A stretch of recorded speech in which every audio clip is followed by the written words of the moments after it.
Сәлем шеберлер, қалдарыңыз қалай? Міне бүгін сіздермен бірге біз бордюрмен, бахромамен және стаканмен перде тігетін боламыз. Ендеше мұқият сабақты қарап алыңыздар. Сіздермен бірге мен Гүлшарат Жұбаева. Егер де түсінбеген сұрақтарыңыз болса, бізге хабарласыңыздар. Ендеше қалай есептеу керек? Қалай оны тігу керек? Мұқият қарап үйренуге кірісейік. Іске сәт. Міне қыздар, бірінші кезекте біз матамызды түсініп алайық. Ендеше біздің матамыз осылай болады. Перде тігетін маталардың ені 2,80 болып келеді. Көбіне 2,80. Міне, 2,80 ен болып келеді. Біздің мына жеріміздегі кромкамыз, яғни жиегі бұл біздің долевая нит дейді. Яғни долевая нит. Егер барқыт матасы болатын болса, барқыт матасының түгі төменге немесе жоғарға тұрады. Көбіне енді біз тігеміз, түгін төменге қарай тігеміз. Сол кезде біз дұрыс тігіледі. Яғни қазір мына жердегі матаға біз комбинировать етіп екінші түрлі матаны қосамыз. Яғни мына жерде көк мата болатын болса, мына жерге ақ матаны қосатын боламыз. Ақ матаны қалай істейміз? 2,80-нің ортасынан бөлеміз. Мына жерде 2,80, мына жағында 140, мына жағында 140. Долевая нит жанынан тұрады, түгіміз төменге қарай түседі. Сол кезде біз мына 2,80, мына 1,40. Ендеше біз қалай есептейміз?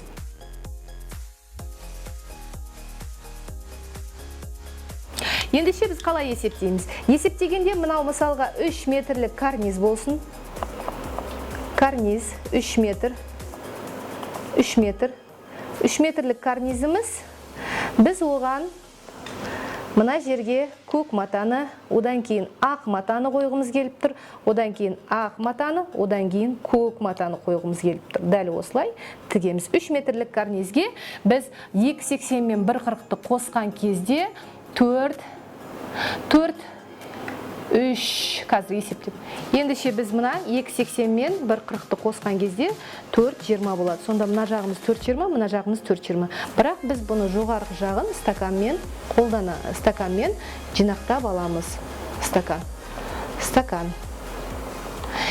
Ендеше мына жерге екі ортаға біз әдемі тесмо жасаймыз. Тесмо дегеніміз бордюр. Бордюрды да артығымен алғанымыз дұрыс болады. Қазір есептеуін тағы да түсіндіріп өтетін болады. Бордюрын бұлай осылай әдемі декор бордюрды тігетін боламыз. Мына жеріміз стакан болады.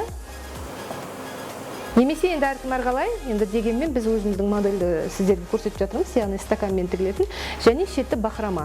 Мына жеріміз бахрома. Яғни бахрома дегені шашақпен тігілетін жер. Бұл шетінде тұрады.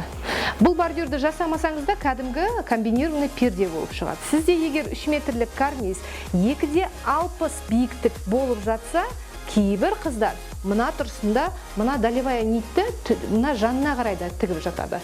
Бірақ енді мүмкіндік болып жатса, әрине, сіздер мынау түкті төменге қаратқандарыңыз дұрыс болады. Яғни төменге қарап, түгіңізді велюрді ұстаған кезде төменге қарай тұрса, сол кезде сіздің тігісіңіз дұрыс болады. Яғни долевая нит төменге қарай тұрады. Өйткені киім тіккен кезде де бізде долевая нит төменге қарай тұрғанда үнемі соған бағытталамыз, соған қарай пішеміз. Яғни төменге қарай тігеміз көбіне. Яғни киімді де тіккенде де, пердені де тіккен кезде осы технологиямен жасаса, көбіне мына бордюрыңыз, бахромаңыз тартпай дұрыс тігілетін болады. Сондықтан осығанда мән беріңіздер. Енді 2,60 биіктік болып жатса, көбіне осылай жанына қарайда тігіп жатады, жанына қарайда кесіп жатады. Енді ол кезде кішкене бахромадан созылу мүмкіндігі болу мүмкін. Енді әркім әрқалай тігеді, дегенмен біздің өзіміздің тігу технологиямыз осылай түкті төменге қарай тігу. Сондықтан мүмкіндік болса, әрине, осы бағытпен тіккендеріңіз дұрыс болады.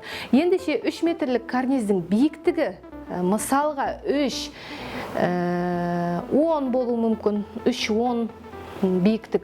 Ол кезде сіз және плюс 20 сантиметр өзіңізге аласыз. Яғни сіздің қайыруыңыз бар, жоғардан қайырлау бар. Бұл сіздің тігісіңіз үшін қажетті дүние болып есептеледі. Сондықтан 3,20, мына жерде 3,20, 3,30 болады. Мына жерге 3,30 болады. Мына екеуін қосқанда 3,30 болады. Сонда бізде мынау көк матамыз, көк мата мына жерде ақ мата деп қояйық, өзімізге ыңғайлы болу үшін. Көк матадан бізге керек болады 3.30, 3.30, 6.60. Мына жерде ақ матадан бізге керек болады 3.30. Және бахроманы есептеген кезде бұны да тек жететіндей қылып емес, 6.60 емес, 6.80, бір 20 сантиметрдей артық есептеуіңіз керек. Бахрома 6.80. 6.80. Және де дәл солай шамамен 6.80 немесе 7 метрде алуға болады бордюрдан. Өйткені бордюр сізде ою өрнекпен болғандықтан, ою өрнегін екі жақтықын бірдей қылып бір-біріне келтіру үшін да артық бордюр керек болады. Сондықтан да бордюріңізді бір 20-30 сантиметрде артық алуыңыз керек болады. 6.80 деп қойын. Немесе 7 метр. Осындай шамамен есептейсіздер. Кез келген пердеңізді. Ендіше біз пердеміздің тігілуіне кірсек. Ендіше біз пердені тігу барысында біз мынаны қосамыз, екі ортаны, одан кейін барып бахроманы тігеміз, одан кейін астын қайырамыз. Дәл осылай этап-этаппен өзі бағытымен тігіле береді. Ендіше мүмкіндік болып жатса, әрине мынаны түгін, велюріңіздің түгін төменге қаратыңыздар. Егер де партерный, басқа жаккард сияқты маталар болып жатса, ол кезде бұл қағиданы ұстамасаңыздар да болады. Дәл осындай жанымен де тіге беруге болады. Егер сіздің биіктігіңіз әрине 2.60 болатын болса, 2.70 болатын болса, 2.80 биіктікпен қайыру мүмкіндігі жететін болса, онда сіздер жанымен де тігулеріңізге болады. Егер жаккард матасы болып. Міне қыздар, менің қолымда кішкене ғана образеспен тігіп жатырмын. Яғни біздің ақ түсті матамыз және сары түсті матамыз, екі түрлі мата керек болады біздің осы моделімізге. Одан кейін осындай бордюр, яғни қазір осындай бордюрлар кез келген жерде сатылады, яғни перде сатылатын жерлердің, фурнитура сататын жерлерден таба аласыздар.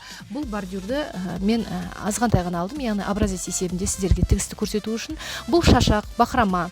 Бахроманың қысқа түрі және ұзын түрі керек болады бұл жерде. Ұзын түрі бізге стакандар үшін керек болады, қысқа түрі жанына тігу үшін керек болады. Егер оның түстері біргей болу керек, яғни ұқсас болу керек, оған да мән беріңіздер.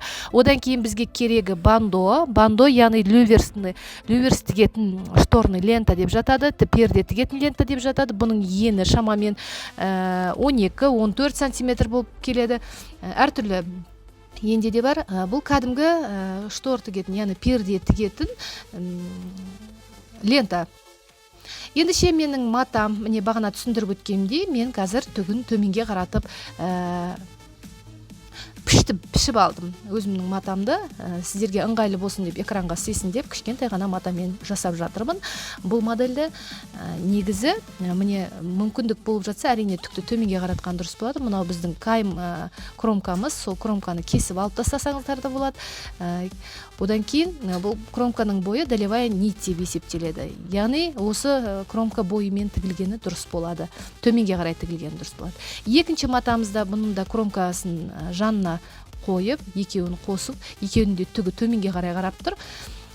Сол бойынша қазір кромкасын кесіп алып тастасақ та болады, немесе оверлокпен кесіп алсақ та болады, тігіс барынша. Негізі енді мүмкіндік болып жатса кесіп алып тастаған дұрыс болады әрине.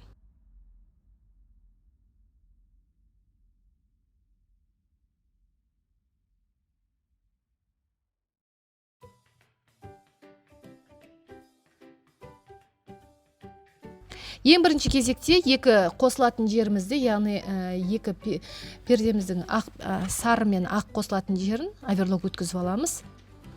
Оверлок тігісімен өткізіп аламыз.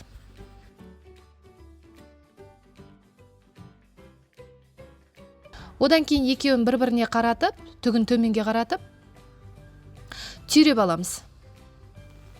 Кәдімгі инемен түйреп аламыз.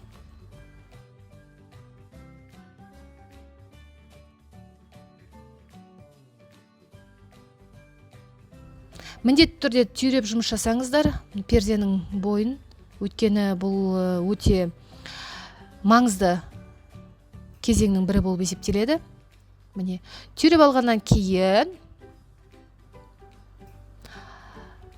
кәдімгі тігіспен, яғни үлкен тігіспен мүмкіндік болатса 4-ші тігіспен, 5-ші тігіспен тігіп екеуін қосып алуыңыз керек болады.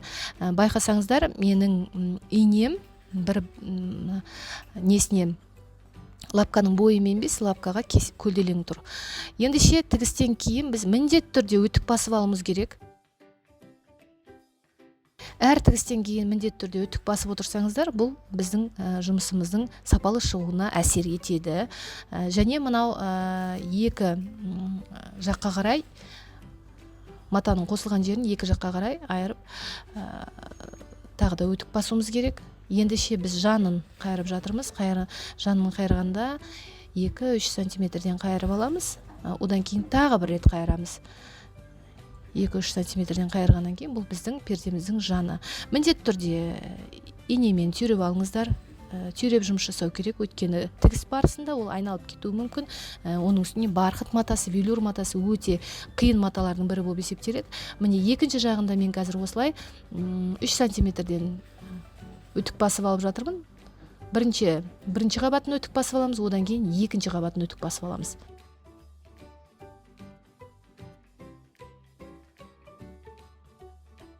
Оғанда инені міндетті түрде түйреп отырыңыздар.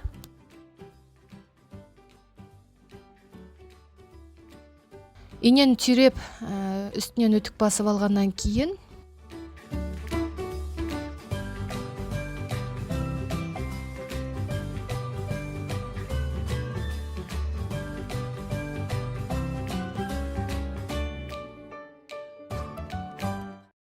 тігіске кірісеміз.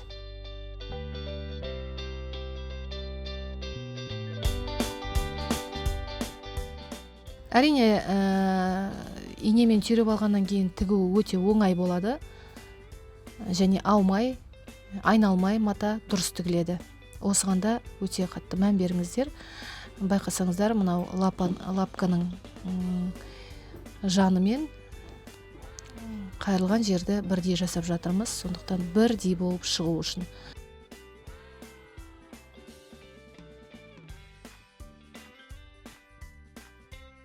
Инені алып тастап, тағы да өтік басып жатырмын.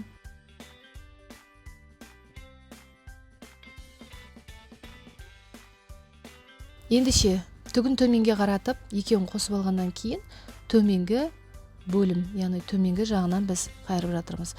Төменгі жағын 4-5 сантиметр бір қайырып алдым.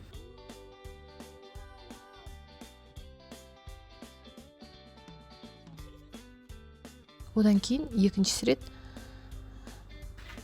шамамен 7 сантиметр, 8 сантиметрмен қайыруға болады. Яғни біздің артық қалған 20 сантиметріміз астына және үстіне жету керек. Мен қазір тағы да қайырдым. Екінші рет тағы да қайырып алдым, 7 сантиметр шамамен. Міндетті түрде өлшеп отырыңыздар. Бұл өте маңызды бөлімнің бірі болып есептеледі. 7-8 сантиметрден астын қайырамыз. Яғни біз астын өте қалыңдау қайыруымыз керек, өйткені асты технология бойынша осылай жегі ірі болып, яғни қалыңдау болып қайырылу керек. Біздің бірінші қабатымыз 3-4 сантиметр болды, одан кейінгі қабатымыз 7-8 сантиметрден астын қайырып алдық. Міне сіздер байқасаңыздар, бірінші ақты тігіп келе жатқанда мен ақ жіппен тігіп жатырмын, және сары жағына өткен кезде міндетті түрде сіздер жібіңізді ауыстырыңыздар. Сарымен тігуге тырысыңыздар. Яғни әр мата өзінің түсімен тігілгені дұрыс болады. Мүмкіндік болса әрине.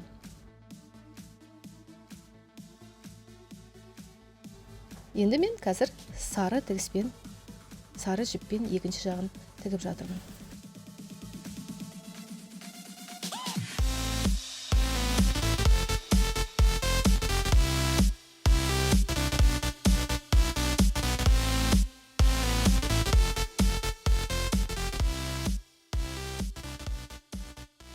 Инемен түйреп отырғаннан кейін сіздің пердеңіз өте осылай әдемі таза тігіліп шығады, яғни сапалы тігіледі. Осындай жерлерге мүмкіндік болса мән беріңіздер. Міне алдынан қарағанда да ішігіңіз өте әдемі тұр.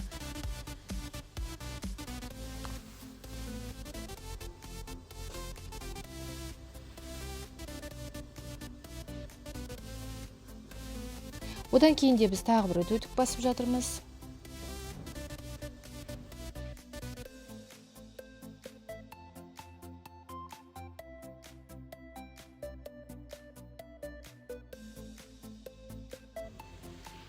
Енді біз ақ түстің үстіне шашақ тігеміз, яғни бахрама тігеміз. Бахрамамызды да біз оң терісін айырып алғаннан кейін оны инемен түйрей отырып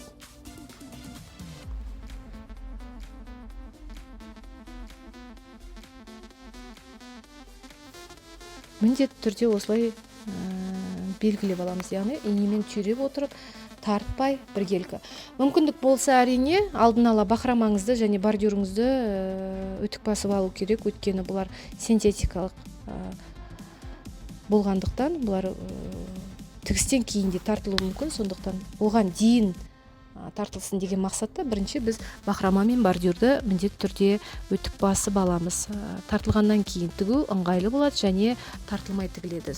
Бұған да өте мән беріңіздер. Бұл да бір тігу барысының қыр-сырларының бірі деп есептейміз. Мен қазір шетінен бір рет тігіп жатырмын, тағы да мен тігіп шығамын. Яғни бахрамамызды біз 2 реттен тігеміз.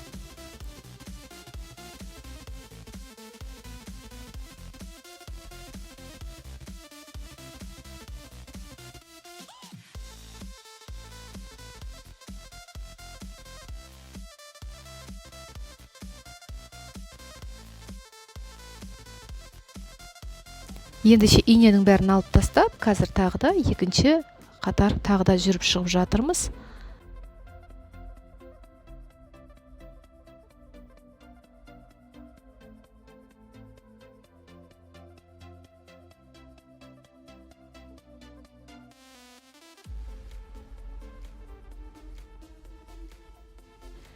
Инемізді алып тастағаннан кейін біз мына бахраманы ұстап қарағанда да көрінеді. Мысалға бахрама тартып тұрса, кішкене тартылыңқырап тұрады. Ондай кезде сіз енді мүмкіндік болып жатса, әрине бахрамаға тигізбей пар беріп, өтікпен парогенератормен пар беріп, бу беріп, сол бу арқылы кішкене тартып жіберсеңіздер өзінің бағытына келеді. Яғни тартылған жері созылады. Мен қазір бордюрды да өтік басып алып жатырмын. Алдын ала өткен синтетикалық нәрсе, оның үстіне флизелинге қондырылып жасалған бұл оюлары, яғни вышивка ою өрнектері машина тігісінде болғандықтан, тоқып жасалғандықтан бұлар міндетті түрде тартылады. Сіз бұны өтік басып алғаннан кейін, міне біз дал ортасына емес, бір жағына қарай, яғни екінші матаға қарай, яғни сары түске қарай, көп жағына қарай түйрейін деп тұрмын. Үстіне қойып түйреп аламыз. Егер екі жағында тігетін болсаңыз, міндетті түрде сіздер мына ою өрнегін келтіріп алыңыздар. Екі жағы бірдей болатындай. Өйткені ол өте маңызды бөліктің бірі болып есептеледі. Осыған да мән беріңіздер. Міне мен қазір түйреп алып жатырмын. Бұны да түйреп алып жұмыс жасаймыз. Өйткені түйреу ең басты қыр-сырының бірі болып есептеледі. Сондықтан ерінбеңіздер.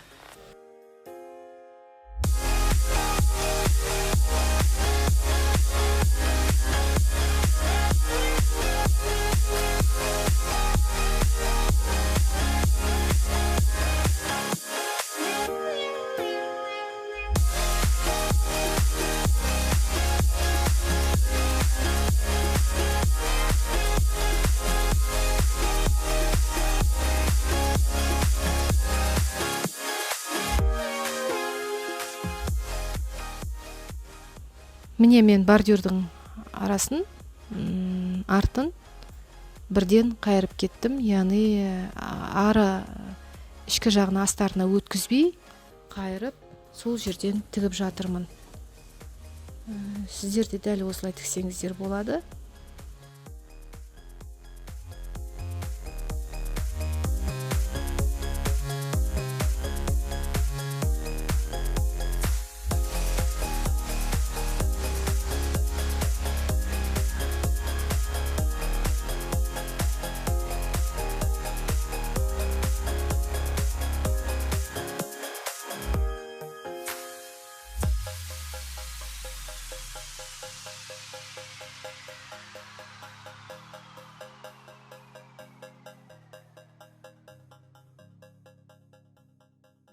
Мүмкіндік болып жатса әрине ірі тігіспен тіккен дұрыс болады.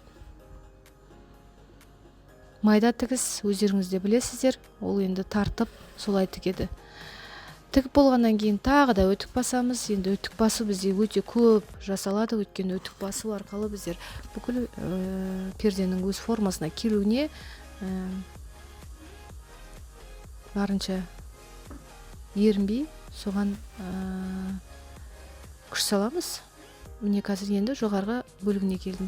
Қалған матамызды өлшеп алып, артық матамыздың барлығын, яғни бізге 2,60 см немесе 2,80 см керек болса, соны ғана белгілеп, артық матаны астына қарай қайырып,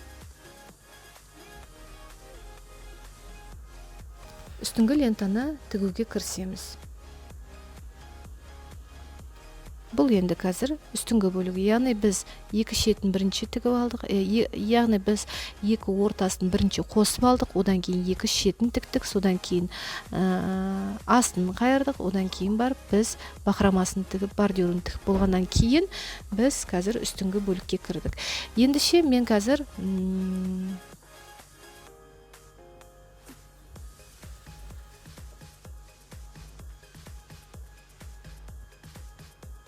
бандоны тігіп жатырмын. Бандоны енді қол үйренген болса бірден де тігуге болады. Егер қол үйренбеген болса, онда оны да түйреп алып тіксеңіздер болады.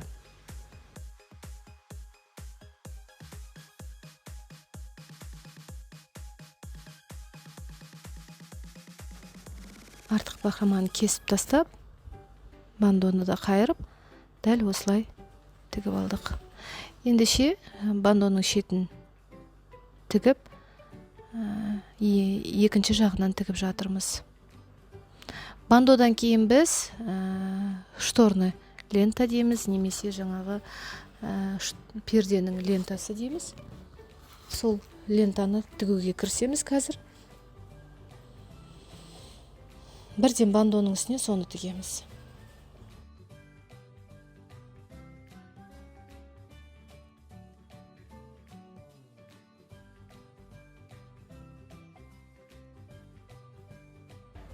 Бұны да қолы үйренген қыздар бірден тігулеріне болады. Егер қолыңыз үйренбесе, бұны да түйреп алыңыздар.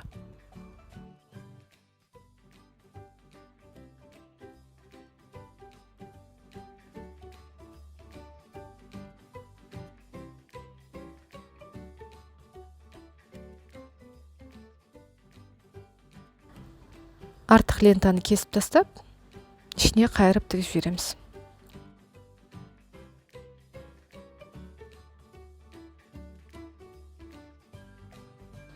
Міне біз енді есептеуге келдік. Енді мен шетінен бастап 7 сантиметрді белгіледім. 7 сантиметрді белгілеп, одан кейін сызып аламыз. Ұзын бойына, яғни бандоның бойымен сызып аламыз. Одан кейін мен 5 сантиметр белгілеп жатырмын. 7, 5.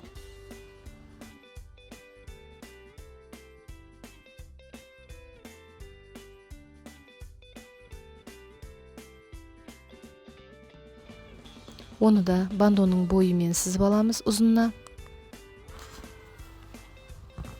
7, 5.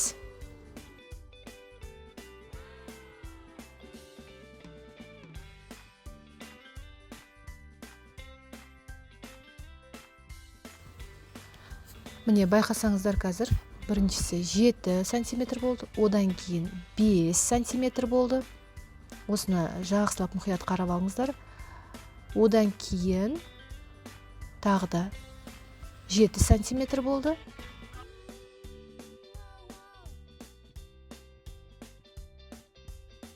Бірінші жиектен 7 сантиметр алдық. Одан кейін 5 сантиметр алдық. Одан кейін тағы да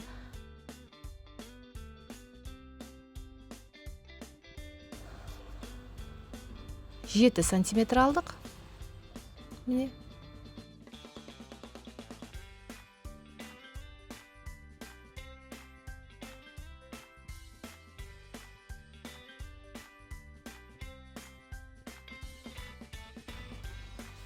Жеті, бес, жеті. 7, 5, 7. Одан кейін біздер 10 сантиметр арақашықтық жасаймыз.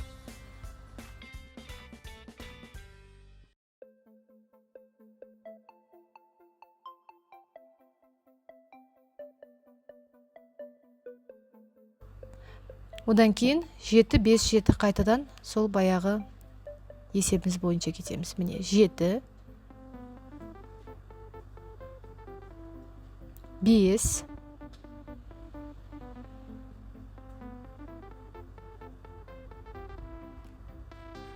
тағы да 7, одан кейін 10,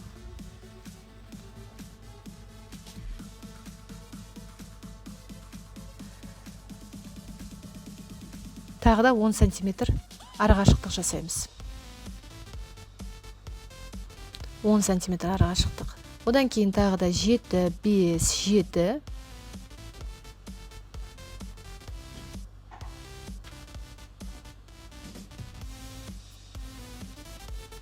Одан ары тағы да 10 сантиметр арақашықтық жасаймыз. Дәл осы бағытпен барлық пердеңіздің бойын дәл осылай жасап шығасыздар. Енді мүмкіндік болса, әрине ортасындағы бордюрдан екі шетке кеткен дұрыс болады. Сол кезде сіздің неңіз дұрыс шығады. Міне мен қазір барлығын сызып шықтым. 7, 5, 7, одан кейін 10 арақашықтық болады, одан кейін 7, 5, 7, одан кейін 10 арақашықтық болады. Мүмкіндік болса, міне қазір тағы да айтып жатырмын, бордюрдың екі шетіне қарай жібергеніміз дұрыс болады. Яғни біздің мынау 7, 7 дегеніміз екеуі бір-біріне қосылады, тігіледі. Одан кейін қосылып тігілгеннен кейін бір-біріне тағы да стаканмен тігіледі. Қазір тігіс барысында да тағы да түсініп аласыздар.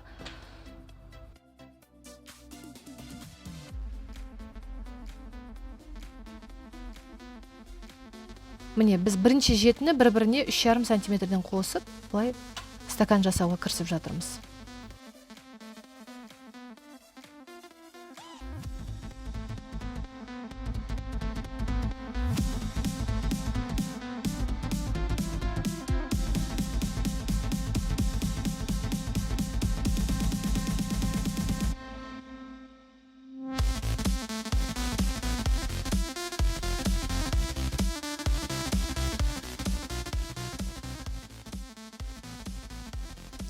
Бірінші жеті бұл біздің стаканымыз.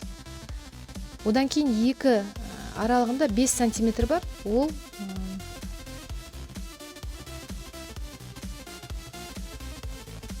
екеуі екі стаканды, яғни бөліп тұру үшін қажет болады.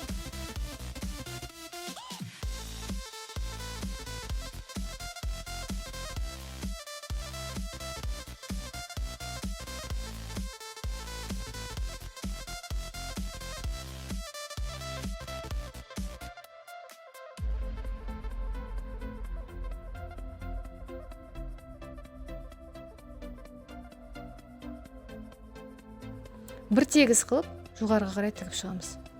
Міне қазір мен екінші сары жағынан да тігіп жатырмын.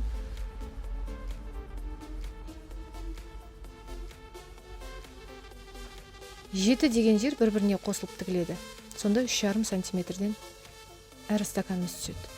Міне.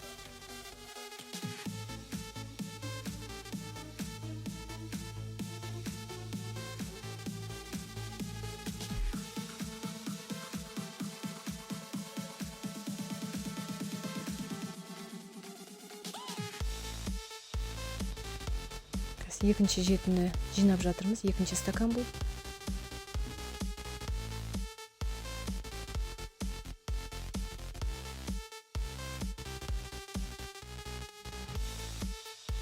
Бес емес, 7 деген жер тігілу керек.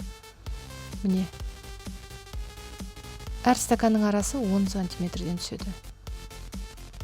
Екі стаканның арасы 5 сантиметрден түседі сонда. Бізде енді қазір екі двойной стакандық болғандықтан осы есеппен жасаймыз.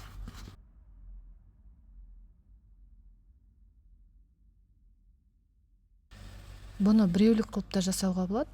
Енді біреулік қылсаңыз, онда тек 7 сантиметрден есептеп шығасыздар. Міне, әр 7 сантиметр бір-біріне қосылып тігіледі. Міне, әр 7 сантиметр бір-біріне қосылып тігіледі.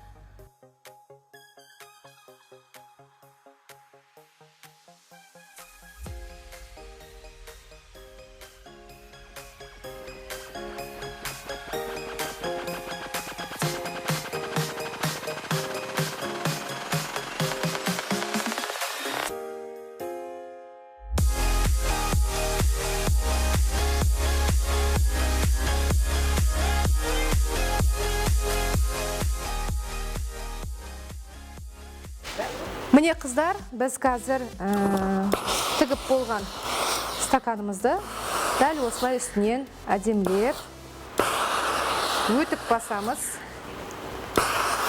Домалақ етіп, одан кейін барып өлшеп отырып, дәл осылай өлшеп. Бұны біреулік қылып та жасауға болады. Біз бірақ екеулік қылып жасаймыз. Сондықтан екеулігін сіздерге көрсетіп жатырмыз.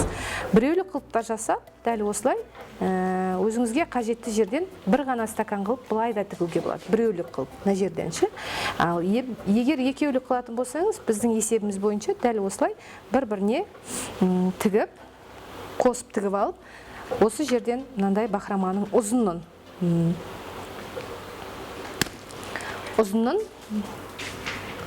мына жерге өткізіп жалғап тігеміз. Яғни дәл осылай мына жақтан кіргізіп алып,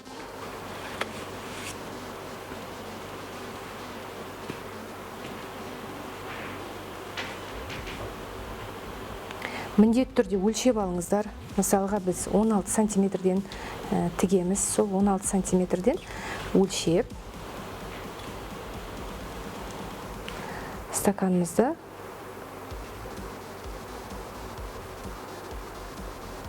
сіздердің егер бахромаңыз, кәдімгі бахромаңыз ұзын болып жатса, өте әдемі шығады. Сондықтан осыған да мән беріңіздер. Яғни шашақтары ұзын болса, жоғарғы мына стаканға өте әдемі шығады. Осыған да мән беріп, осылай тігуге тырысыңыздар. Яғни біз қазір мынаның ішінен өткізіп отырмыз.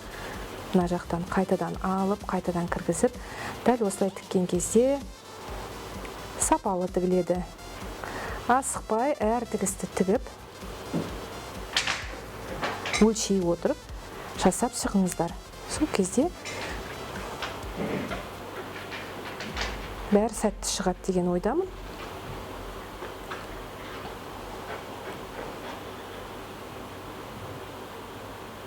Міне. Осылай келесінде дәл осылай 16 сантиметрден өлшеп шығамыз. Дәл осылай бәрін тігіп шығамыз.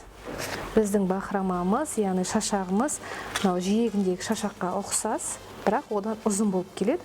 Дәл осыны өзімізге, мысалға мынадан кішкене түсі сарылау болса, мынаның кішкене түсі қою сары болып келеді. Сондықтан біреуін анадан, біреуін мынадан кезек-кезек жасап шығуларыңызға болады.